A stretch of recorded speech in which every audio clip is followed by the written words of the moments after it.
Un géologue âgé décida d'inviter ses trois petits-enfants sur un site rocheux, inondé de lumière, où jadis il jouait, à 2 pas de sa mère.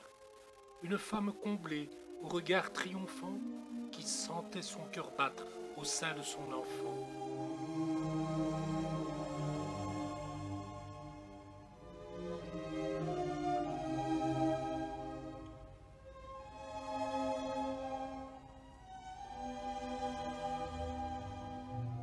Quand le vieux géologue retournait dans ce lieu, une bruine intérieure lui humectait les yeux. Il se revoyait jeune, plein de ses fantaisies, l'endroit avait gardé toute sa poésie.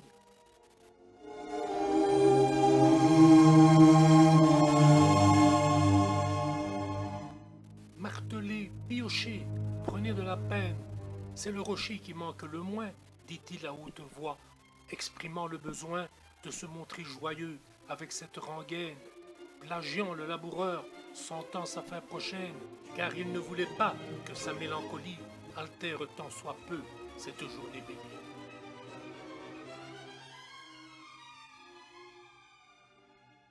Ces trois petits-enfants n'avaient rien remarqué, tant ils étaient plongés dans leur mission du jour, comprendre à quoi servait autrefois le vieux four et comment ce rocher pouvait s'être formé.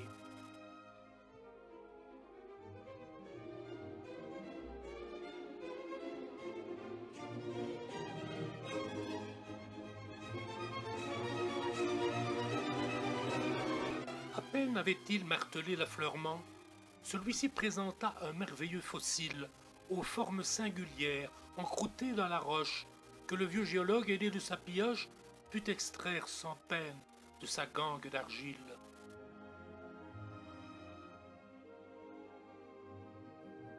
Quel âge a l'animal, dit l'ado bouche bée? Est-il vieux? Est-il jeune? Depuis quand est-il mort? Était-il carnassien, ou plutôt herbivore? Et comment s'est-il là, dans la roche incrustée?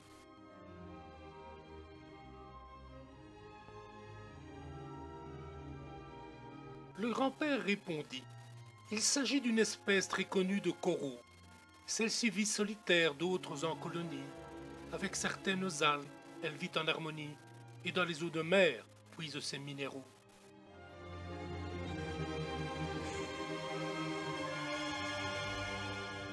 Mais papy, ce village est très loin de la mer.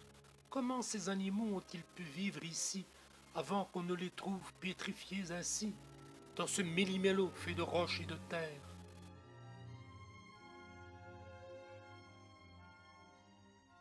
Le papy répondit. Regarde ce rocher qu'on dirait éternel. Il semble ne jamais avoir changé de place. Pourtant tu sais déjà que tout passe et repasse, et que de cycle en cycle, les choses se renouvellent. Ce rocher qui se moque des aléas du temps, et se rit des années que peuvent vivre les hommes comme nous de la mouche, bien éphémère en somme. Ce rocher s'est formé il y a très longtemps. Depuis quand, dit l'ado, curieux et insistant?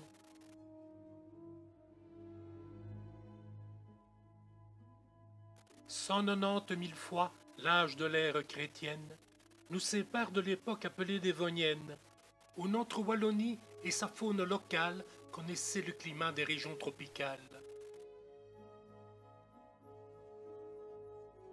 Les éponges, les coraux et moult végétaux se sont accumulés avec des minéraux, auxquels se sont mêlés d'archaïques poissons, disparus bien avant l'invention des hameçons.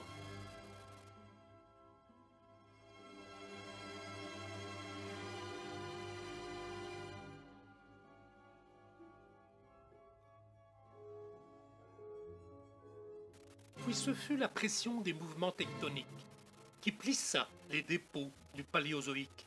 Et c'est en combinant tous ces faits hasardeux qu'on comprend mieux comment fut façonné ce lieu.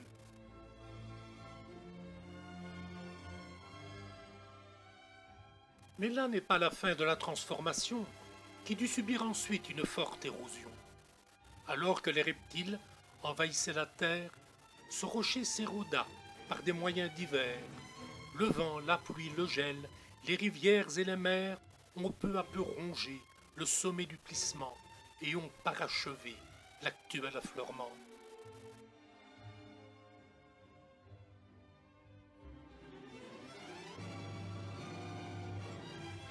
Et ce vieux four à chaud, là-bas, à l'abandon, qui semble implorer notre divin pardon de n'être plus utile à notre société, soucieuse d'augmenter son efficacité, dit l'ado, regardant vers le bas du sentier, séparant la carrière du grand réseau routier. Le vieux géologue expliqua alors. Les hommes jadis creusaient le rocher pour extraire des tonnes et des tonnes de blocs de calcaire que l'on cuisait ensuite dans ce vieux four à chaud, puis qu'on refroidissait en les plongeant dans l'eau.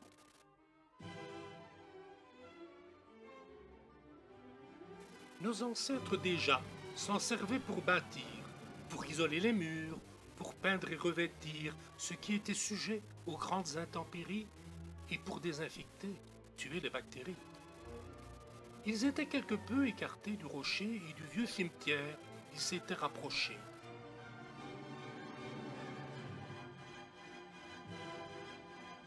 Les pierrailles crépitaient sous leurs fines semelles quand le vieux géologue entendit cet appel. « Papy, d'où viennent là-bas ces magnifiques pierres qui sont toutes plus lisses que dans cette carrière? Pourquoi n'irions-nous pas y faire un petit tour après avoir appris ce qu'on faisait du four ?» demanda le bambin en pointant les caveaux que l'on distinguait bien 100 mètres à vol d'oiseau.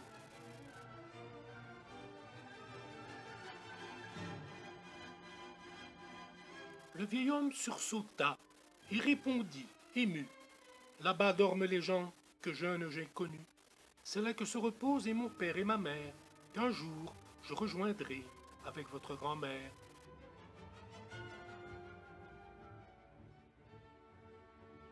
Ce calcaire agréé pour la pierre de taille exige du tailleur un minutieux travail, pour lequel l'artisan en aucun cas se hâte, quand il doit modeler stèles et balustrades.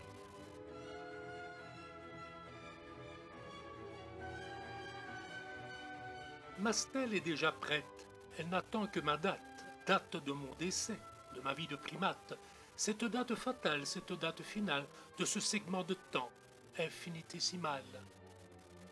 Après un temps d'attente, l'homme reprit en sourdine une phrase qu'avait écrite Alphonse de Lamartine. Le livre de la vie est le livre suprême qu'on ne peut ni fermer ni rouvrir à son choix. On voudrait revenir à la page où l'on aime, et la page où l'on meurt est déjà sous nos doigts.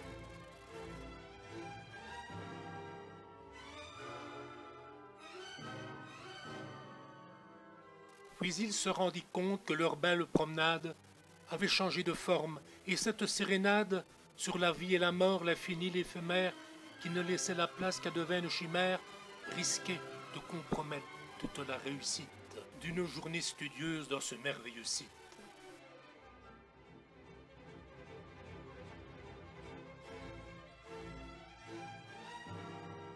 Le grand-père géologue et ses petits-enfants, dorés par le soleil, burinés par le vent, quittèrent les Tchafournis, changèrent de décor, ramenant avec eux quelques jolis trésors.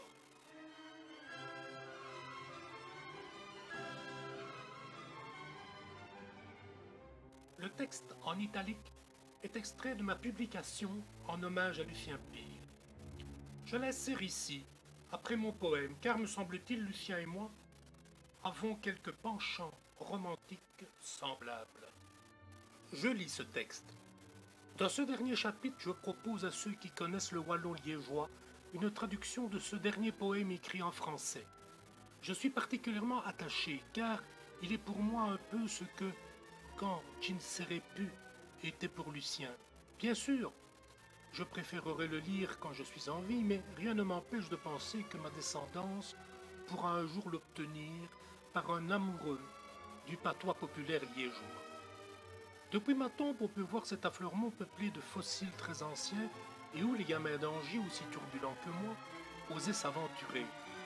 Plus tard, j'ai appris que nous foulions des dépôts datant de 380 millions d'années, et c'est depuis le début de ce millénaire que la commune les a démystifiés. Merci à tous ceux qui ont contribué à ces explications. Et un grand merci, peut-être d'outre-tombe, à mon traducteur, écrivais-je dans ma première version de mai 2020, avec mon éternel souvenir.